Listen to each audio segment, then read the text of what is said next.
ನಮಸ್ಕಾರ, welcome to ವಾಸ್ತು ಜ್ಯೋತಿ. ಮೇ 18ನೇ ತಾರೀಕು ನಮಗೆ ರಾಹು ಕೇತುಗಳು ಪರಿವರ್ತನೆ ಆಗ್ತಾ ಇದೆ. ರಾಹು ಮೀನ ರಾಶಿಯಿಂದ ಕುಂಭ ರಾಶಿಗೂ, ಕೇತು ಕನ್ಯಾ ರಾಶಿಯಿಂದ ಸಿಂಹ ರಾಶಿಗೂ ಪರಿವರ್ತನೆ ಆಗ್ತಿದೆ. ಈ ಮೇ 18ರಿಂದ 2025 ದ್ವಾದಶ ರಾಶಿ ಫಲಗಳನ್ನ ತಿಳ್ಕೊಳ್ಳೋಣ. ಅದಕ್ಕೆ ಮುಂಚೆ ಸಣ್ಣದಾಗಿ ರಾಹು ಬಗ್ಗೆ ತಿಳ್ಕೊಳ್ಳೋಣ. ಈಗ ರಾಹು ಏನು, ಎಕ್ಸ್ಪ್ಯಾನ್ಷನ್ ಅಂದ್ರೆ ದೊಡ್ಡದು ಮಾಡೋದು ಮತ್ತು ಆಶಾ ಆಕಾಂಕ್ಷೆಗಳನ್ನ ಹೆಚ್ಚು ಮಾಡ್ತಾನೆ, ಗೌರವ ಕೀರ್ತಿಗಳನ್ನ ಹೆಚ್ಚು ಮಾಡ್ತಾನೆ, ಹಾಗೆ ಅವಮಾನ ಅಪಮಾನಗಳನ್ನು ಕೂಡ ದೊಡ್ಡದು ಮಾಡ್ತಾನೆ. ದೊಡ್ಡದು ಮಾಡೋದು ಮೇನ್ ಕೆಲಸ ಆಗಿರುತ್ತೆ.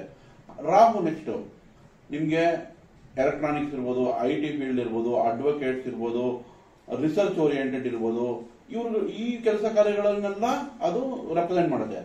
ನಂತರ ಇವಾಗ ನಿಮ್ಗೆ ಸ್ಕಿನ್ ಅಲ್ಲಿ ಸ್ಪಾಟ್ಸ್ ಬರೋದು ಅಥವಾ ಸ್ಕಿನ್ ಅಲರ್ಜಿ ಕೊಡೋದು, ಹೊಟ್ಟೆಲಿ ನೋವು ಬರೋದು, ಇದು ಕೂಡ ರಾಹು ರೆಪ್ರೆಸೆಂಟ್ ಮಾಡುತ್ತೆ. ಹಾಗೆ ಕೇತು ಬಗ್ಗೆ ತಿಳ್ಕೋಬೇಕು ಅಂತಂದಾಗ, ಕೇತು ಇಂಟ್ರೋವರ್ಟ್, ಸಣ್ಣದ್ ಮಾಡೋದೆಲ್ಲ, ವೈರಾಗ್ಯ ಕೊಡೋದು, ಆಶಾ ಆಕಾಂಕ್ಷೆಗಳನ್ನ ಕುಂಠಿತಗೊಳಿಸೋದು, ಕೆಲಸ ಕಾರ್ಯಗಳಲ್ಲಿ ಡಿಟ್ಯಾಚ್ಮೆಂಟ್ ಆಗುತ್ತೆ, ಅಂದ್ರೆ ಕಟ್ಟಾಗುತ್ತೆ, ವೈರಾಗ್ಯ ಬರುತ್ತೆ, ಒಂಥರ ಅನ್ಡಯಾಗನೈಸ್ ಡಿಸೀಸಸ್, ನೀವು ಡಯಾಗನೈಸ್ ಮಾಡಿದ್ರು ಆ ರೋಗದ ಬಗ್ಗೆ ತಿಳ್ಕೊಳಕ್ಕಾಗಲ್ಲ. ಸೊ ಕೇತು ಎಲ್ಲಿ ಒಳಗೆ ಆಳವಾಗಿ ಇಳಿಯುತ್ತೋ ರಾಹು ಹಂಗೆ ದೊಡ್ಡದು ಮಾಡ್ತಾ ಹೋಗುತ್ತೆ. ಸೊ ಈಗ ರಾಹು ಕೇತುಗಳು ಇದನ್ನ ತಿಳ್ಕೊಂಡಿದ ನಂತರ ಈಗ ನೋಡಿ, ನಾವು ಮಿಥುನ ರಾಶಿಯವ್ರದ್ದು ರಾಹು ಕೇತು ಪರಿವರ್ತನೆ ಆದಾಗ ಯಾವ ತರ ಫಲಗಳು ಸಿಗುತ್ತೆ ಅಂತ ತಿಳ್ಕೊಳ್ಳೋಣ. ಮಿಥುನ ರಾಶಿಯವರಿಗೆ ರಾಹು ಭಾಗ್ಯದಲ್ಲೋ, ಕೇತು ಭ್ರಾತೃ ಭಾವ ಅಥವಾ 3ನೇ ಮನೆಗೆ ಸಂಚಾರ ಮಾಡುತ್ತೆ. ಇನ್ನೂ 1.5 ವರ್ಷಗಳ ಕಾಲ, ಮೇ 18ರಿಂದ.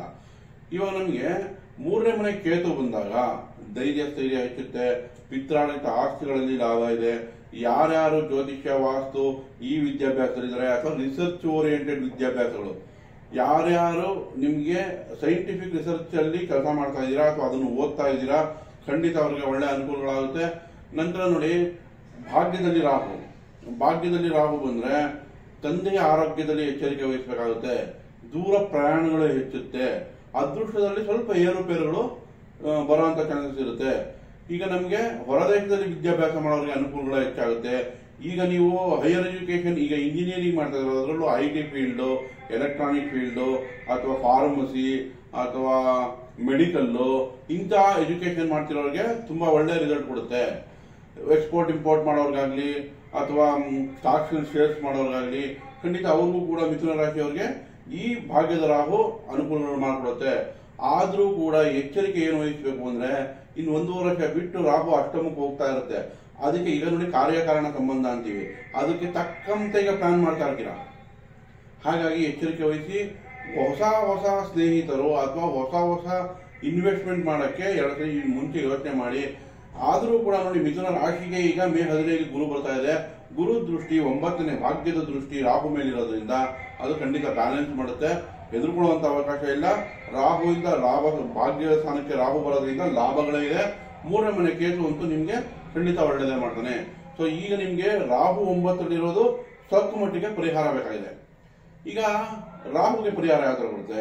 ರಾಹುಗೆ ಮಂತ್ರ ಅರ್ಧ ಕಾರ್ಯಂ ಮಹಾವೀರ್ಯಂ ಚಂದ್ರಾದಿತ್ಯ ವಿಮರ್ಧನಂ ಸಿಂಹಿಕಾ ಗರ್ಭ ಸಂಭೂತಂ ತಂ ರಾಹುಂ ಪ್ರಣಮಾಮ್ಯಂ.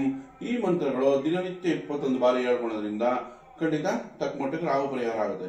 ನಂತರ ಉದ್ದಿನ ಬೇಳೆಯನ್ನು ದುರ್ಗಾದೇವಿ ದೇವಸ್ಥಾನಕ್ಕೆ ದಾನ ಕೊಡೋದಾಗ್ಲಿ, ಅಥವಾ ನಿಮ್ಮ ಹೆಸರಲ್ಲಿ ದುರ್ಗಾದೇವಿ ದೇವಸ್ಥಾನದಲ್ಲಿ ಅರ್ಚನೆ ಮಾಡೋದಾಗ್ಲಿ, ಮೂಲಂಗಿ ದಾನ ಕೊಡೋದಾಗ್ಲಿ, ಈ ತರ ದಾನ ಧರ್ಮಗಳು ಮತ್ತೆ ದೇವಸ್ಥಾನಗಳಿಗೆ ಭೇಟಿ ನೀಡೋದ್ರಿಂದ ತಕ್ಕ ಮಟ್ಟಿಗೆ ಪರಿಹಾರಗಳಾಗುತ್ತೆ. ಒಳ್ಳೆಯದಾಗಲಿ.